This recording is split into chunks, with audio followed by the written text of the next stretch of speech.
نحمده ونستعينه ونستغفره ونعوذ بالله من شرور أنفسنا ومن سيئات أعمالنا من يهده الله فلا مضل له ومن يضلل فلا هادي له وأشهد أن لا إله إلا الله وحده لا شريك له وأشهد أن محمدًا عبده ورسوله أما بعد فإن خير الحديث كتاب الله وخير الهدي هدي محمد صلى الله عليه وسلم وشر الأمور محدثاتها وكل محدثة بدعة وكل بدعة ضلالة وكل ضلالة في النار فأعوذ بالله السميع العليم من الشيطان الرجيم بسم الله الرحمن الرحيم يا أيها الذين آمنوا اتقوا الله حق تقاته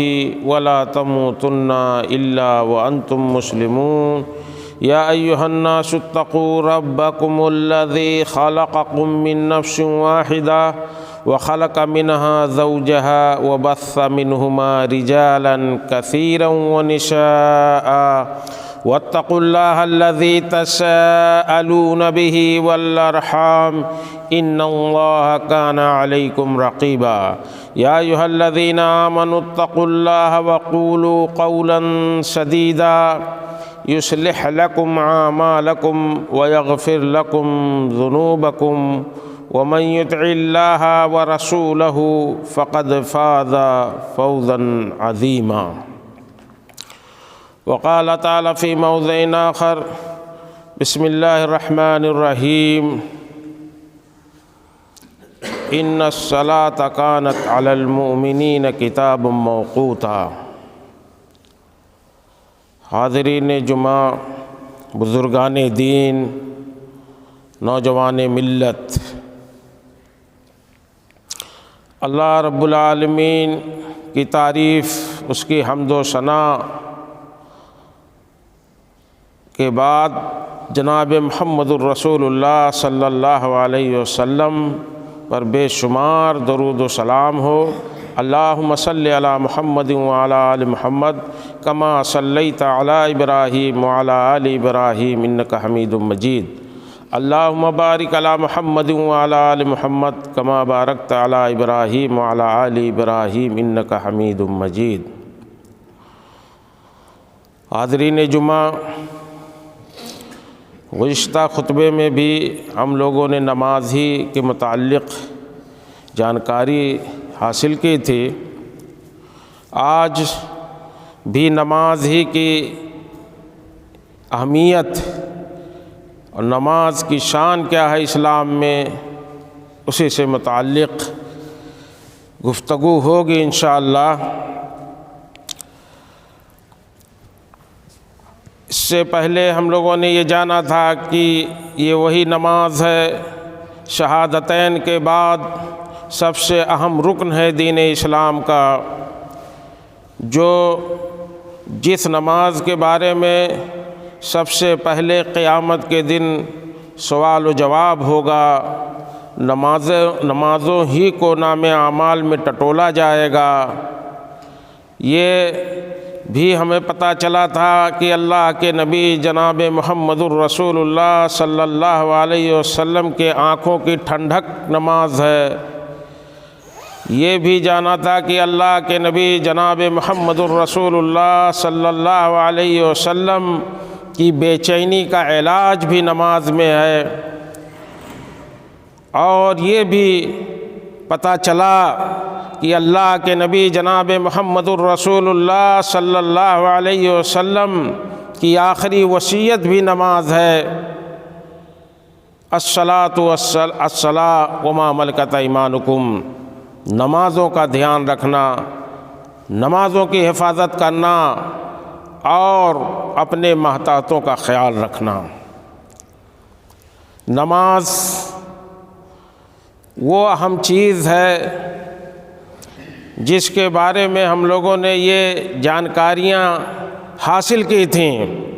آج یہ جانتے ہیں کہ اللہ کے نبی جناب محمد الرسول اللہ صلی اللہ علیہ وسلم نے اس نماز کی شان، اس کی اہمیت اور اس کی قدر و قیمت کو بتلاتے ہوئے یہ بیان فرمایا۔ صحیح مسلم کی روایت ہے، حضرت جابر رضی اللہ تعالیٰ عنہ فرماتے ہیں کہ اللہ کے نبی جناب محمد الرسول اللہ صلی اللہ علیہ وسلم نے فرمایا، ان بین الرجل والشرک والکفر ترک الصلاۃ۔ دیکھو یہ نماز حد فاصل ہے بندے مومن اور کافر اور مشرک کے درمیان۔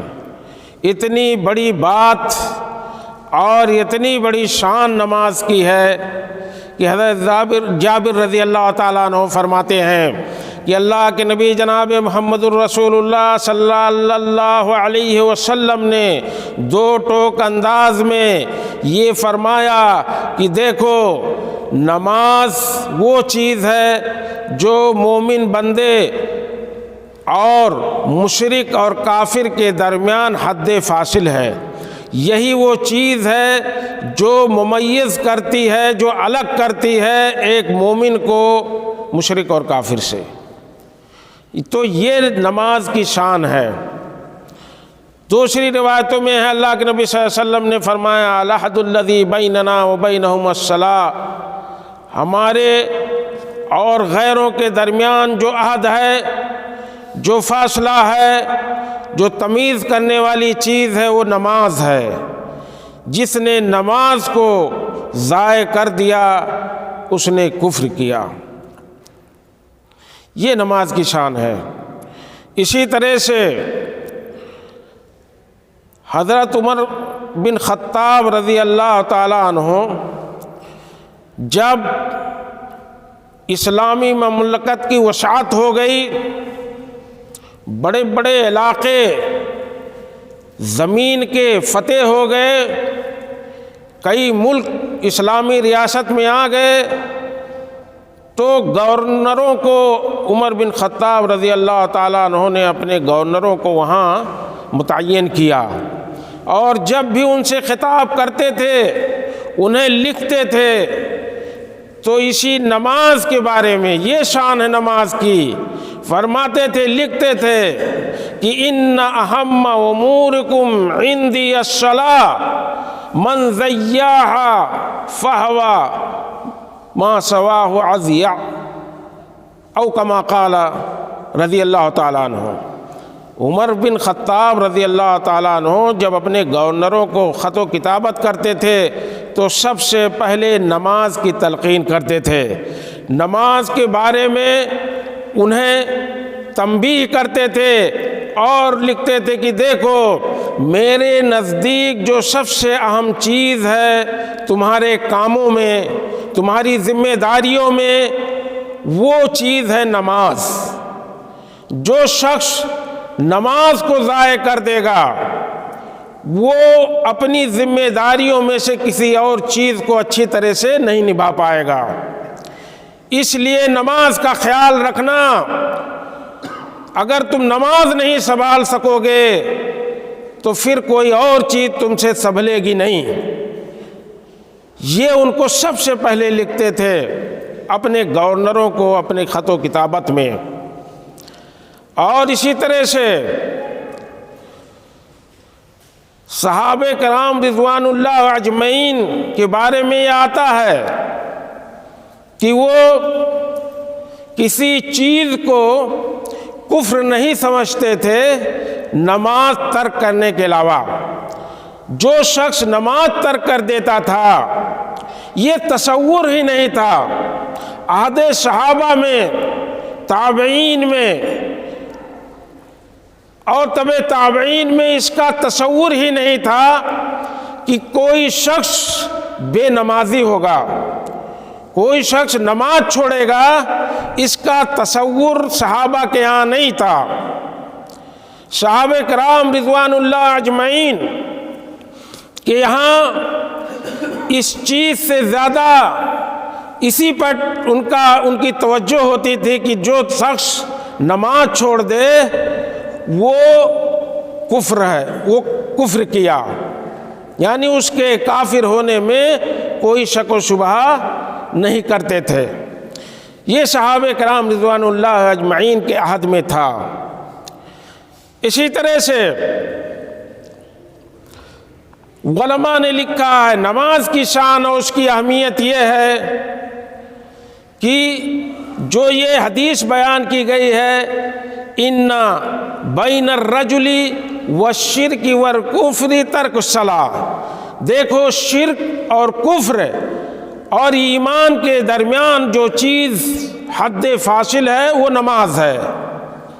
جو نماز نہیں پڑھتا وہ مشرک ہوتا ہے، وہ کافر ہوتا ہے۔ اسی لیے آپ دیکھیں گے علماء کے فتوے آتے ہیں اس بارے میں، نماز تارکین نماز کے بارے میں اتنی سخت وعیدیں ہیں، اتنا سخت فتویٰ ہے علماء کا، کبار علماء کا، کہ وہ شخص جو نماز چھوڑ دے، جس کا تصور، جس کے ترک کرنے کا، جس کے چھوڑنے کا تصور ہی نہیں اسلام کے اندر ہے، وہ شخص کافر ہو جاتا ہے۔ وہ اگر وہ شخص مر جائے تو اس کے جنازے کی نماز نہیں پڑھی جائے گی اور اس کے لیے مغفرت کی دعا نہیں کی جائے گی، اور تو اور ہے علماء نے یہ بھی فتویٰ دیا ہے کہ اسے مسلمانوں کے مقبرے میں، قبرستان میں دفن بھی نہیں کیا جائے گا، اور وہ شخص جو بے نمازی ہے اپنے دیندار اور نمازی باپ کے میراث کا حقدار نہیں ہوگا، وہ حصہ نہیں پائے گا اپنے باپ کی میراث میں۔ یہ اتنا سخت لہجہ ہے اسلام کا ترک نماز کے بارے میں۔ جماعت کے ساتھ نماز پڑھنا ہے، مسجد میں آ کر کے نماز پڑھنا ہے، 27 درجے ثواب ملے گا نماز جب جماعت کے ساتھ مسجد میں آپ پڑھیں گے، اور جو شخص گھر میں نماز پڑھ لیتا اسے 1 درجہ، 1 ثواب ملے گا، اور جو شخص با جماعت مسجد میں نماز پڑھتا اسے 27 درجے کا نماز ثواب ملے گا۔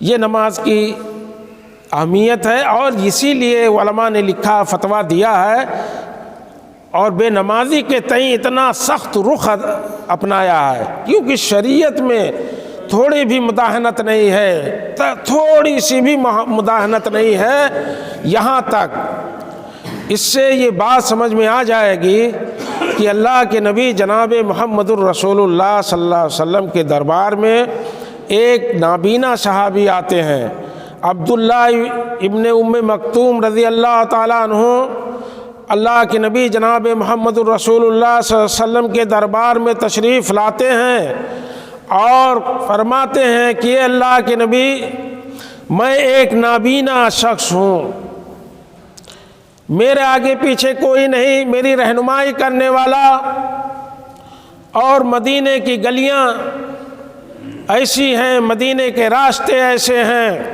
کہ ان المدینہ کثیرۃ الحوام والسباع، اے نبی پاک صلی اللہ علیہ وسلم، مدینے کے راستے موذی چیزوں سے، موذیات سے، الحوائم الموذیات، یعنی وہ چیزیں پائی جاتی ہیں راستوں میں جو تکلیف پہنچا سکتی ہیں، جیسے بچھو ہے، سانپ ہے، وغیرہ وغیرہ، وہ کثیر السباع، اور ایسے جانور پائے جاتے ہیں جو چیڑ پھاڑ کرنے والے، چیڑ پھاڑ کے کھا جا سکتے ہیں، جیسے بھیڑیے، کتے وغیرہ۔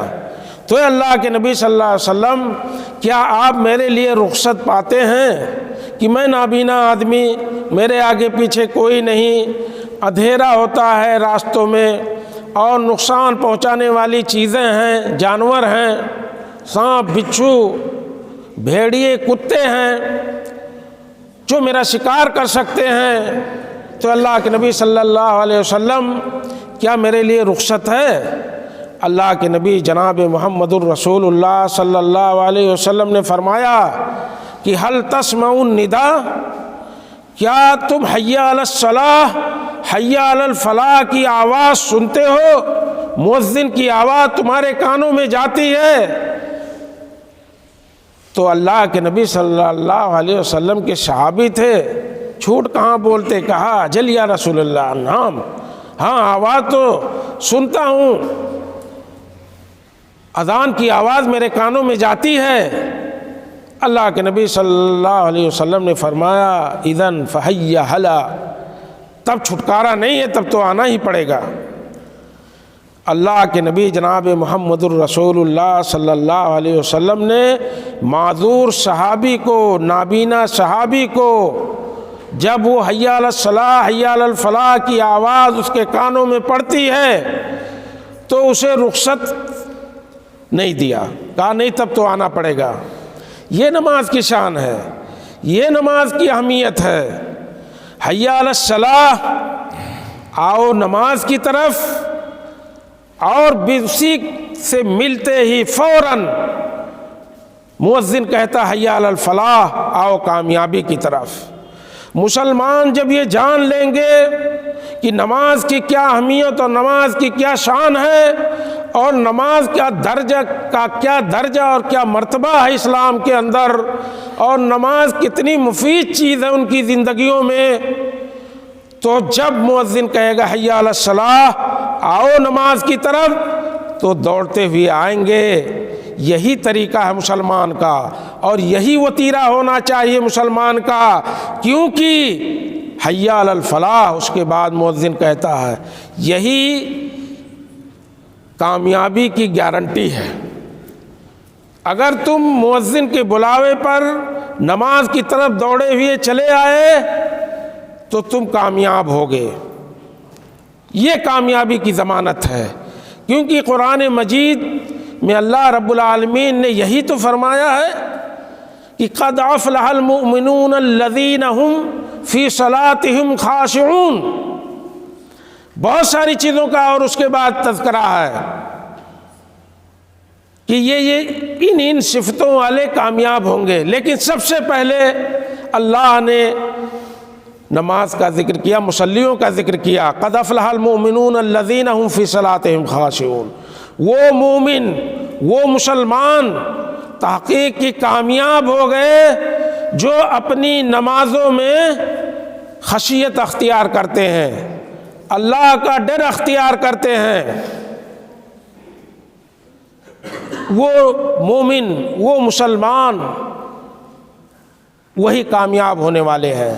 تو جب مسلمان اس چیز کو نوٹس میں لے لے گا اور وہ دوڑتا ہوا چلے آئے گا حی علی الصلاح پر، تو سمجھ لو کہ اس کی کامیابی یقینی ہے۔ حی علی الفلاح اس کے بعد ہے، آؤ کامیابی کی طرف۔ یہ نماز کی اہمیت ہے دین اسلام میں۔ ہم نے سرسری طور پہ پچھلے خطبے میں یہ بتلایا تھا کہ اللہ کے نبی صلی اللہ علیہ وسلم نے ترغیب اس طرح سے دلایا ہے، اور ایک حدیث بیان کی گئی تھی کہ دیکھو اے صحابہ، تم لوگوں کا کیا خیال ہے، لو ان نہرا بباب احدکم یغتسل منہ 5 مرات فی اليوم واللیلہ۔ اے میرے صحابہ بلا یہ بتلاؤ، صحابہ ہی سے یہ سوال و جواب کر کے سمجھانے کا یہ سب سے بہترین طریقہ ہے۔ تو اللہ کے نبی جناب محمد رسول اللہ صلی اللہ علیہ وسلم نے فرمایا کہ جب تم ہی بتلاؤ کہ اگر کوئی نہر کسی کے، تم میں سے کسی کے گھر کے دروازے کے پاس سے گزرتی ہو، اس میں وہ 5 مرتبہ غسل کرتا ہو دن میں، تو کیا اس کے جسم پر میل کچیل باقی رہیں گے؟ صحابہ نے کہا نہیں اللہ کے رسول۔ تو اللہ کے نبی صلی اللہ علیہ وسلم نے فرمایا یہی تو 5 وقت نمازوں کی مثال ہے۔ جو 5 وقت کی نمازیں پڑھے گا، اللہ سے روئے گا، گڑائے گا، اللہ کی استعانت چاہے گا، مدد چاہے گا، اور راہ مستقیم کی ہدایت مانگے گا، اس کے گناہ کیا باقی رہیں گے؟ اللہ کے نبی صلی اللہ علیہ وسلم نے اس طرح سے صحابہ کو سمجھانے کی کوشش کیا، اس طرح سے سمجھایا کہ اس کا پھر کوئی جو ہے گناہ باقی نہیں رہے گا۔ یہ اسلام میں اس طرح سے دھیان دیا گیا، اس طرح توجہ اسلام میں ہے نماز کی طرف۔ میں رات میں علامہ ناصر الدین البانی محدث رحمہ اللہ کی کتاب صفت و صلاۃ النبی صلی اللہ علیہ وسلم پڑھ رہا تھا۔ اس میں علامہ صاحب نے لکھا ہے، وہ وجہ بتلاتے ہیں کہ میں نے اس اللہ کے نبی صلی اللہ علیہ وسلم کے نمازوں کی صفت، طریقے، کس طرح سے اللہ کے نبی صلی اللہ علیہ وسلم پڑھتے تھے، اس کو بیان کیا۔ اس بہت نفیس، بہت پیاری، بہت قیمتی کتاب ہے۔ ایک دم سے دلائل کے ساتھ نماز کے طریقے، اذکار، حیات، واجبات، شروع سب کو بیان کر دیا ہے۔ تو علامہ صاحب لکھتے ہیں اپنے مقدمے میں کہ جب اللہ کے نبی جناب محمد رسول اللہ صلی اللہ علیہ وسلم پر یہ آیت نازل ہوئی، وَأَنزَلْنَا إِلَيْكَ الذِّكْرَ لِتُبَيِّنَ لِلنَّاسِ مَا نُزِّلَ إِلَيْهِمْ، اے محمد صلی اللہ علیہ وسلم، ہم نے آپ کی طرف ذکر کو نازل کیا، یعنی قرآن کو، تاکہ آپ بیان کر دیں لوگوں کو جو ان کے لیے نازل کی گئی ہے، جو قرآن، جو اس میں احکام ہیں، مسائل ہیں، جو جن کا حکم دیا گیا اسلام کے اندر۔ قرآن میں یہی تو کہا گیا، اقیموا الصلاۃ، نماز قائم کرو، ان الصلاۃ کانت علی المؤمنین کتابا موقوتا، یہ نماز فرض کی گئی ہے مومنوں پر۔ واستعینوا بالصبر والصلاۃ، امر کے سیگے کے ساتھ حکم دیا گیا ہے کہ دیکھو، واستعینوا بالصبر، صبر اور صلاۃ کے ذریعے سے، نماز کے ذریعے سے اللہ کی مدد چاہو، یہ حکم دیا گیا ہے۔ تو علامہ صاحب لکھتے ہیں کہ جب نماز کے بارے میں حکم دیا گیا تو اس کی حیت کو، اس کی کیفیت کو بیان کرنے کے لیے اللہ کے نبی جناب محمد الرسول اللہ صلی اللہ علیہ وسلم نے کوئی کسر باقی نہیں رکھا، پوری طرح سے کھول کھول کر کے بیان کر دیا۔ یہاں تک لکھتے ہیں اپنے مقدمے میں کہ اللہ کے نبی جناب محمد الرسول اللہ صلی اللہ علیہ وسلم ایک بار اپنے ممبر ہی پہ صحابہ کو سمجھانے کے لیے، بتانے کے لیے ممبر ہی پہ نماز پڑھنا شروع کر دیا، اسی پہ قیام کیا، اسی پہ رکوع کیا، اور پھر پچھڑتے ہوئے آئے اور ممبر پر جہاں جگہ پایا وہاں پر سجدہ کیا، اور پھر لوٹ کر کے گئے اوپر، اور کہا کہ دیکھو یہ میں نے اس لیے کیا ہے تاکہ تم مجھ سے میری نماز سیکھ سکو، نماز کس طرح سے پڑھنی ہے۔ اور اسی کو دوسری روایت میں اللہ کے نبی صلی اللہ علیہ وسلم نے فرمایا ہے، صلو کما رأیتمونی وصلی، دیکھو جیسے مجھے دیکھتے ہو نماز پڑھتے ہوئے اسی طرح سے نماز پڑھو، صلو ویسے ہی نماز پڑھو، کما رأیتمونی وصلی جیسے مجھے نماز پڑھتے ہوئے دیکھتے ہو، اس سے الگ نماز نہ ہو۔ کیونکہ عبداللہ ابن مبارک نے زہد کے اندر اپنی کتاب کے اندر صحیح روایت نقل کیا ہے کہ اللہ کے نبی صلی اللہ علیہ وسلم نے فرمایا، ان الرجل لا یصلی صلاتہ، بے شک ایک آدمی اپنی نماز پڑھتا ہے اور وہ اس نماز کا 10واں حصہ کبھی پاتا ہے، کبھی 9واں حصہ، کبھی 8واں، اور کسی کو 7واں حصہ، کسی کو 6ٹھا حصہ، کسی کو 5واں، کسی کو 4تھا، کسی کو 3، کسی کو آدھا، اس طرح کا ثواب اس کو ملتا ہے اس کی نمازوں کا۔ وجہ اس کی کیا ہے؟ اس کی وجہ یہ ہے کہ اسے نماز کے واجبات نہیں ٹھیک طرح سے ادا کرنے آتے، اس کے حیات نہیں پتہ ہیں کہ کس حیت میں نماز کیسے پڑھنی چاہیے، اس کی دعائیں جو ہیں، اس کے اذکار پتہ نہیں ہیں، تو جس طرح سے وہ نماز پڑھتا ہے، جتنی کمی اس کے نماز میں ہوتی ہے، اسی اعتبار سے کبھی 10واں حصہ پاتا ہے، عشر پاتا ہے، جسے عشر نکالتے ہیں آپ نا، کھیتی کرتے ہیں، زکوٰۃ عشر نکالتے ہیں، اس طرح سے آپ کو اس کا عشر ملتا ہے۔ تو پوری طرح سے نماز کو سیکھو، نماز کو جانو، نماز کی شان کو اسلام میں پہچانو، اس کی قدر و قیمت کو پہچانو، اس کی حیثیت کو مسلمان پہچانے، اس کی اہمیت کو مسلمان پہچانے، اور اس کو اچھی طرح سے سیکھے، اسے اچھی طرح سے جانے کہ ہمارے نبی کی نماز کیا تھی۔ نماز نبی کی پڑھو، کسی اور کی نماز نہ ہو، سنت سے قرآن و حدیث کے مخالف آپ کی نماز نہ ہو، نہیں تو پھر آپ کی نماز آپ کے منہ پہ مار دی جائے گی۔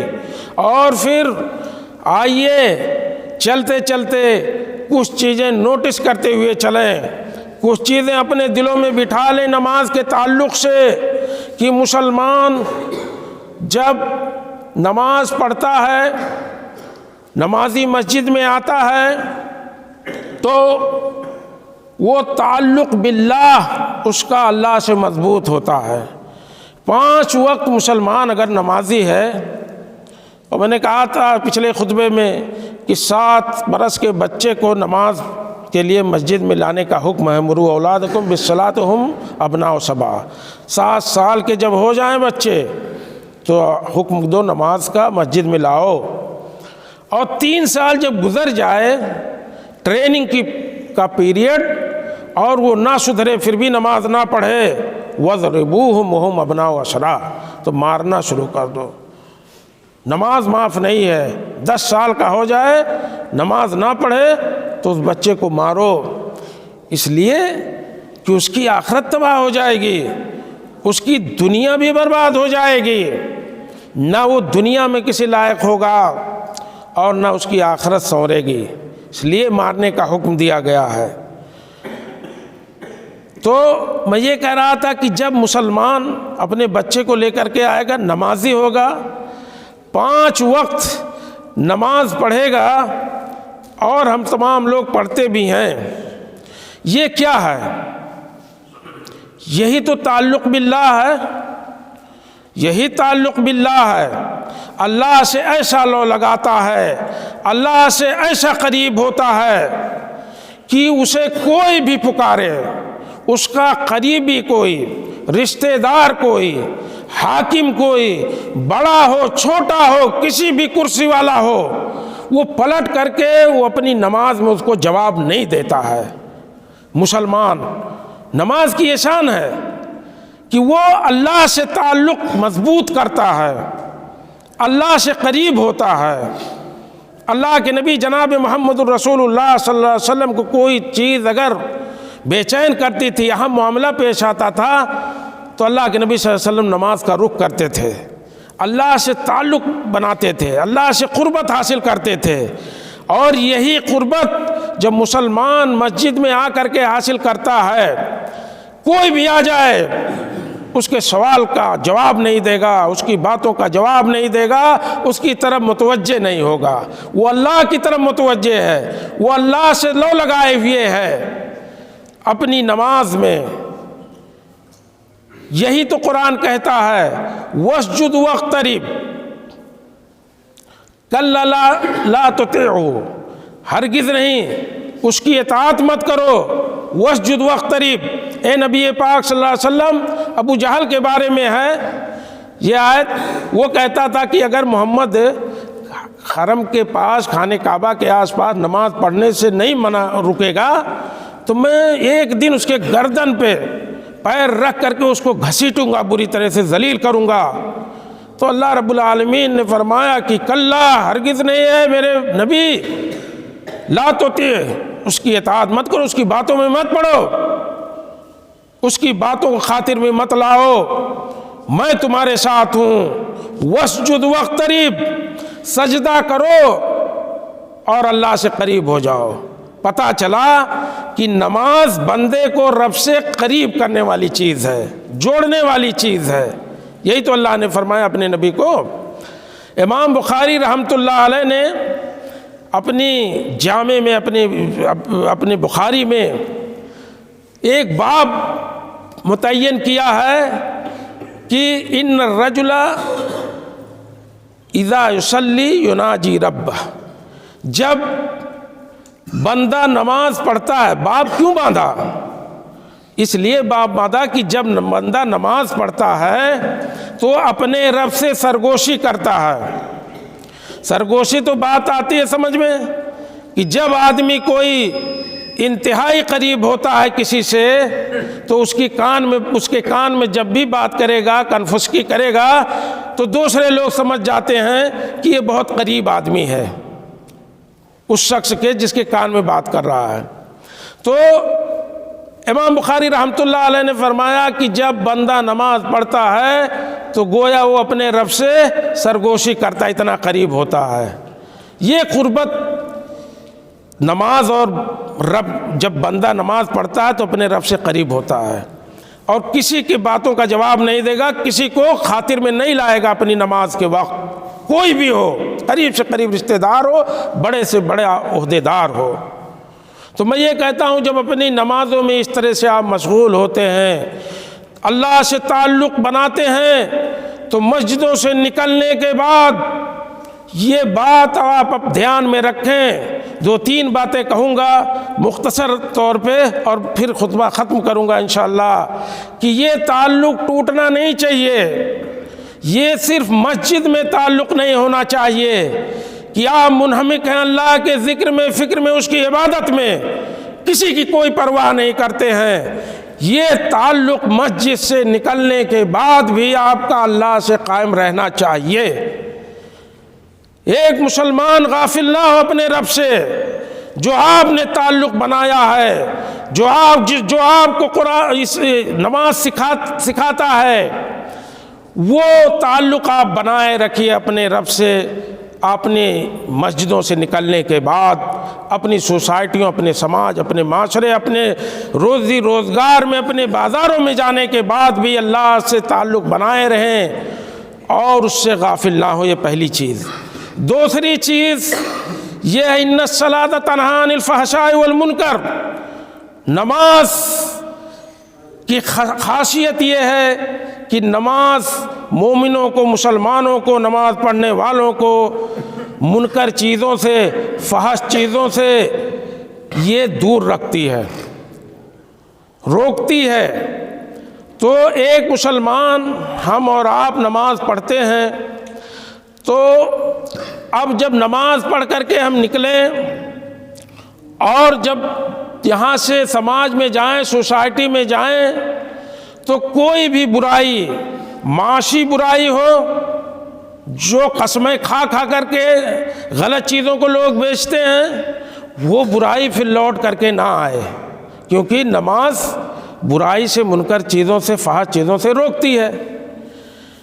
تو جب آپ آئے مسجد میں تو باہر نکلیں تو دیکھیں کہ کیا معاشی برائیوں سے ہم رک پاتے ہیں، معاشرتی برائیوں سے ہم رک پاتے ہیں، اور سیاسی برائیاں جو ہیں، کسی الغرض کسی بھی طرح کی جو برائی پائی جاتی ہے سماج اور سوسائٹی میں، ان تمام چیزوں سے یہ نماز بندوں کو روکتی ہے، نماز پڑھنے والوں کو روکتی ہے، مومنین کو روکتی ہے۔ تو مسجد سے نکلنے کے بعد ہم اپنے آپ کا جائزہ لیں، اپنی نماز کا اور اپنے کاموں کا، کہ کیا ہم رک پاتے ہیں برائی سے، کیا ہماری نماز ہمیں برائی سے روک پاتی ہے۔ اگر نہیں روک پاتی ہے تو پھر ہم اپنی نمازوں کا جائزہ لیں کہ کیا بات ہے۔ ہم رو کر کے، ابھی آپ لوگوں نے تحیۃ المسجد پڑھا ہے اور ہم سب نے کہا ہے اہدنا الصراط المستقیم، اے اللہ ہمیں سیدھے راستے کی ہدایت دے، صراط الذین انعمت علیہم، جن پہ تو نے نعمتیں انچھاور کی ہیں، نیک لوگوں کے راستے کی ہدایت دے، غیر المغضوب علیہم ولا الضالین، ان لوگوں کے راستے کی طرف اس سے بچاؤ ہمیں جن پہ تیرا غصہ نازل ہوا ہے، یہودیوں کے راستے سے، ولا الضالین، نصارہ کے راستے سے جو گمراہ ہو گئے، گمراہوں اور جن پہ تیرا غصہ نازل ہوا ہے ان کے راستے سے بچا، اور نیک کاروں کا راستہ ہمیں دکھا۔ اے اللہ ہمیں صراط مستقیم جو ہے کا راستہ بتا۔ ابھی آپ لوگوں نے سورہ فاتحہ پڑھی ہے نماز میں، تو نکلنے کے بعد یہ دوسری چیز ہے، اس کا جائزہ لیجئے گا۔ کیا آپ یہاں جھوٹ بول رہے تھے مسجد میں، اپنے رب سے سرگوشی کرتے ہوئے، جو اپنے رب سے طلب کر رہے تھے؟ اگر آپ کی نماز آپ کو برائی سے نہیں روک رہی ہے، سیدھے راستے کی اور نیک کاروں کے راستے کی طرف رہنمائی نہیں کر رہی ہے باہر نکلنے کے بعد مسجد سے، تو اپنی نمازوں کا جائزہ لیں اور سوچیں کہ کیا کمی ہماری نمازوں میں، کیا ہم یہاں جو ہم اللہ سے مانگ رہے تھے اپنی نماز میں، جو پڑھ رہے تھے قرآن کی آیت، دل سے نہیں پڑھ رہے تھے؟ اگر پڑھ رہے تھے تو پھر کیا وجہ ہے کہ ہماری نمازیں ہمیں برائیوں سے، معاشی، معاشرتی، سیاسی، تمام طرح کی برائیوں سے کیوں نہیں روک پاتی ہیں؟ یہ دوسری چیز یاد رکھنے کی ہے۔ اور تیسری بات جو یاد کرنے کی ہے وہ یہ ہے کہ نماز ایک ایسا طریقہ اور ایسا میزہ ہے اور ایسی چیز ہے اسلام کے اندر جو کہیں اور کسی اور جگہ نہیں پائی جاتی ہے۔ یہ نماز ہے جو عدل کا درس دیتی ہے، یہ نماز ہے جو ہمیں اونچ نیچ کا فرق ختم کر دیتی ہے، یہ ہماری نماز ہے جس میں امیر غریب نہیں دیکھا جاتا۔ آپ لوگ صفوں میں بیٹھے ہیں ایک طرف سے، اس میں کوئی بہت پڑھا لکھا ہے وہ بیٹھا، اس کے بعد میں کم پڑھا لکھا اس کے ساتھ میں بیٹھا یا ان پڑھ بیٹھا ہوا ہے۔ ایک شخص بڑی کرسی کا مالک ہے، وہ بیٹھا ہوا ہے، اس کی شان و شوکت ہے، منصب ہے اس کے پاس، اس کے بعد اس کے پاس ایک معمولی آدمی بیٹھا ہوا ہے۔ ایک آدمی جو بہت ہی زرق و برق لباس پہنے ہوئے ہے، صاف ستھرا، اس کے بغل میں ایک پرا گندا شخص بیٹھا ہے جس کے پاس صاف ستھرا کپڑا نہیں ہے۔ تو امیر غریب کا جو فرق ہے وہ اسلام وہ یہ نماز ختم کر دیتی ہے۔ نماز یہی تو ٹریننگ دیتی ہے عدل کا، انصاف کا، مساوات کا اس مسلمانوں کے درمیان، کہ نہ کوئی نیچا ہے نہ کوئی اونچا ہے، ایک ہی سب میں کھڑے ہو گئے محمود و ایاز۔ وہ محمود جو بادشاہ وہ بھی اسی صف میں ہے، ایاز اس کا جو نوکر ہے وہ بھی اسی صف میں کھڑا ہوتا ہے، آگے پیچھے کوئی نہیں ہو سکتا۔ یہ ٹریننگ ہے اسلام کی، نہ کوئی نیچ ہے نہ کوئی اونچ ہے۔ اسی کا درس اللہ کے نبی جناب محمد الرسول اللہ صلی اللہ علیہ وسلم نے 1450 سال پہلے تو دیا تھا حجۃ الوداع کے میدان میں، الا کل امر من امور الجاہلیہ تحت قدمی موزون۔ سنو، وہ ساری جاہلیت کی چیزیں ہم نے اپنے پیروں تلے کچل دیا۔ آج سے نہ کوئی بڑا ہے نہ چھوٹا ہے، نہ اونچ ہے نہ نیچ ہے، نہ گورا ہے نہ کالا ہے۔ ان اکرمکم عند اللہ اتقاکم، جو اکرم اللہ کے نزدیک قریبی وہی ہے جو اللہ سے ڈرنے والا ہے۔ انا جعلناکم شعوبا و قبائل، یہ خاندان، یہ قبیلے تو ہم نے اس لیے بنائے ہیں کہ تم پہچان جاؤ، صرف پہچان کے لیے، تعارف کے لیے۔ ورنہ یاد رکھو کہ اسلام کے اندر کوئی اونچا نہیں کوئی نیچا نہیں۔ 1450 برس پہلے اللہ کے نبی صلی اللہ علیہ وسلم نے کہا کہ میں اپنے پیروں کے تلے کچل دیا، چودراہٹ نہیں چلے گی۔ کوئی نہیں سیٹ ہے، کوئی نہیں چودھری ہے، کوئی بڑا نہیں کوئی چھوٹا نہیں۔ یہی نماز ہمیں سکھاتی ہے۔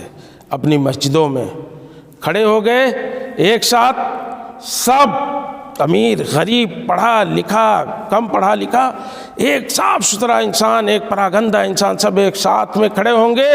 یہ اسلام کا مساوات ہے، یہ اسلام کا عدل ہے، یہ اسلام کا انصاف ہے۔ اور یہ تعلیم جو ہمیں نماز دیتی ہے ہمیں اپنی مسجدوں میں، یہ تیسری چیز ہے۔ جب ہم نکلیں تو سماج میں، سوسائٹی میں اور اپنے لوگوں میں، معاشرے میں اس چیز کو بنائے رکھیں۔ اس کی بہت اشد ضرورت ہے، جاہلیت ہمارے اندر نہ آئے۔ اس کو اللہ کے نبی جناب محمد رسول اللہ صلی اللہ علیہ وسلم نے جاہلیت کہا ہے، اور کہا کہ اس کو آج ہی میں پیروں تلے کچل دیتا ہوں، آج کے بعد سے کوئی یہ جرات نہیں کرے گا۔ اور یہی نماز ہمیں سکھاتی ہے۔ 3 چیزیں تو کم سے کم آپ مسجد سے نکلیں تو یہ لے کر کے جائیں۔ یہ آخری پیغام تھا کہ عدل و مساوات کو قائم رکھیں۔ کوئی چھوٹا بڑا اور کم پڑھا لکھا یا امیر غریب، یہ کوئی رعایت اس کی نہیں ہے اسلام کے اندر۔ یہ سماج میں دیکھنے کو نہ ملے۔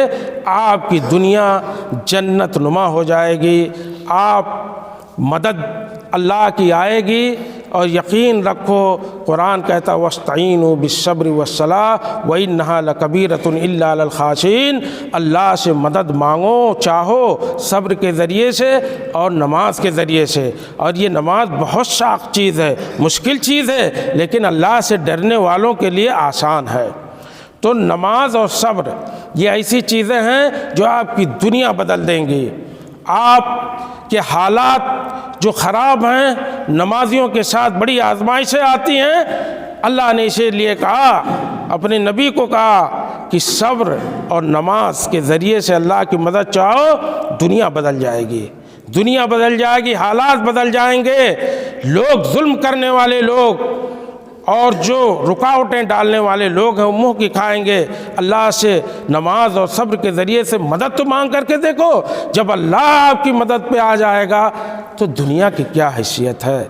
یہ دروس اور یہ عبر اور خاص طور سے یہ 3 چیزیں آپ لے کر کے ابھی اٹھیں گے، مسجد کے باہر جائیں گے، یہ چیزیں یہ ہماری نماز درس دیتی ہے اس کا، اور یہ چیزیں یاد رکھنے کی ہیں۔ اللہ سے دعا ہے کہ الہ العالمین ہمیں نماز والا بنائے، ہمیں دین والا بنائے، ہمیں مساوات والا بنائے، اور اللہ کے نبی جناب محمد رسول اللہ صلی اللہ علیہ وسلم کی نماز کو ویسے پڑھنے والا بنائے جیسے اللہ کے نبی صلی اللہ علیہ وسلم نے سکھایا ہے اور جیسے آپ نے بتلایا ہے۔ صلوا کما رأیتمونی اصلی، ویسے نماز پڑھو جیسے مجھے نماز پڑھتے ہوئے دیکھتے ہو، اس نماز کے ہم عادی بنیں، اس نماز کو ہم سیکھیں۔ اللہ ہمیں اس کی توفیق و طاقت عطا فرمائے۔ وآخر دعوانا ان الحمدللہ رب العالمین، وصلی اللہ علی نبینا محمد۔ بارک اللہ لی ولکم فی القرآن العظیم، ونفعنی وإیاکم بالآیات والذکر الحکیم، انہ تعالی جواد کریم ملک بر رؤوف الرحیم۔